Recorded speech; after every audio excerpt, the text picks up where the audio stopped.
ബഹുമാനപ്പെട്ട വൈദികരെ, പോരുക്കര കോളേജിലെ അധ്യാപകരെ, പോരുക്കര കോളേജിൽ നിന്നും പടിയിറങ്ങുന്ന വിദ്യാർത്ഥി സുഹൃത്തുക്കളെ, മാതാപിതാക്കളെ, സഹോദരീ സഹോദരന്മാരെ. നിങ്ങൾക്ക് കൈകളുണ്ട്, എന്നാൽ എനിക്ക് കൈകളില്ല. നിങ്ങൾക്ക് കാലുകളുണ്ട്, എന്നാൽ എനിക്ക് കാലുകളില്ല.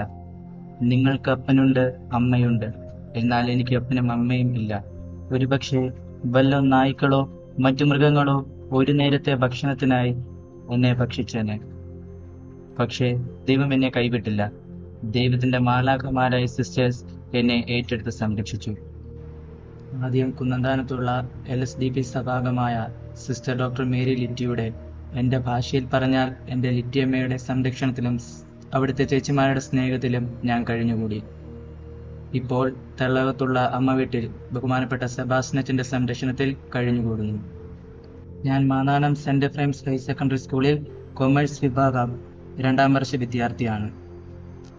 ഈ കലാലയത്തിൽ നിന്നും പടിയിറങ്ങുന്ന ചേച്ചിമാരോടും ചേട്ടന്മാരോടും എനിക്ക് പറയാനുള്ളത്, ജീവിതത്തിൽ നാം നേരിടേണ്ട 4 സത്യങ്ങളെക്കുറിച്ചാണ്. ദൈവം നമ്മുടെ എല്ലാവരുടെയും തലയിൽ ഒരു വര വരച്ചിട്ടുണ്ട്. അതനുസരിച്ച് നമ്മുടെ ജീവിതം മുൻപോട്ട് പോകും. അതാണ് നമ്മുടെ വിധി. അതിൽ നാം വിശ്വസിക്കണം.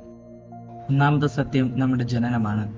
നമ്മൾ ഓരോരുത്തരും ഇന്ന വർഷം, ഇന്ന മാസം, ഇന്ന ദിവസം, ഇന്ന സമയത്ത്, ഇന്ന സ്ഥലത്ത്, ഇന്ന മാതാപിതാക്കളിൽ നിന്ന് ജനിക്കുന്നു അല്ലെങ്കിൽ ജനിച്ചു എന്നുള്ളത് ദൈവനിശ്ചയമാണ്. എന്നെ എന്തുകൊണ്ട് അംബാനിയുടെ മകനായി ജനിപ്പിച്ചില്ല എന്ന് പരാതിപ്പെടുവാൻ നമുക്ക് ആർക്കും അവകാശമില്ല.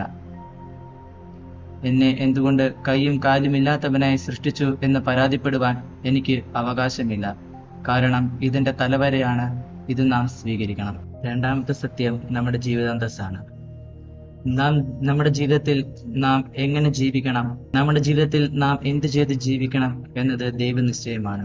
ഇവിടെ ഇരിക്കുന്ന എല്ലാവരും ഡോക്ടർമാരായ, അല്ലെങ്കിൽ ഇവിടെ ഇരിക്കുന്ന എല്ലാവരും കർഷകരായാൽ, അല്ലെങ്കിൽ ഇവിടെ ഇരിക്കുന്ന എല്ലാവരും അച്ഛന്മാരായ, ഡോക്ടർമാരുടെ പണി ആര് ചെയ്യും?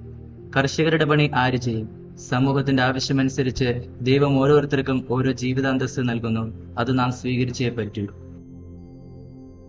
BCAക്കും BComനൊക്കെ പഠിച്ച് നിങ്ങൾ പഠിച്ചതുമായി യാതൊരു ബന്ധവുമില്ലാത്ത ജോലിയിലായിരിക്കും ചിലപ്പോൾ പ്രവേശിക്കുക. അത് ദൈവനിശ്ചയമാണ്. അത് നിങ്ങൾ സ്വീകരിക്കാൻ പറ്റൂ. മൂന്നാമത്തെ സത്യം നമ്മുടെ വിവാഹമാണ്. നമ്മുടെ ജീവിതസഖിയായി ആര് വരും, നാം ആരുടെ കൂടെ ജീവിക്കണം എന്നുള്ളത് ദൈവനിശ്ചയമാണ്.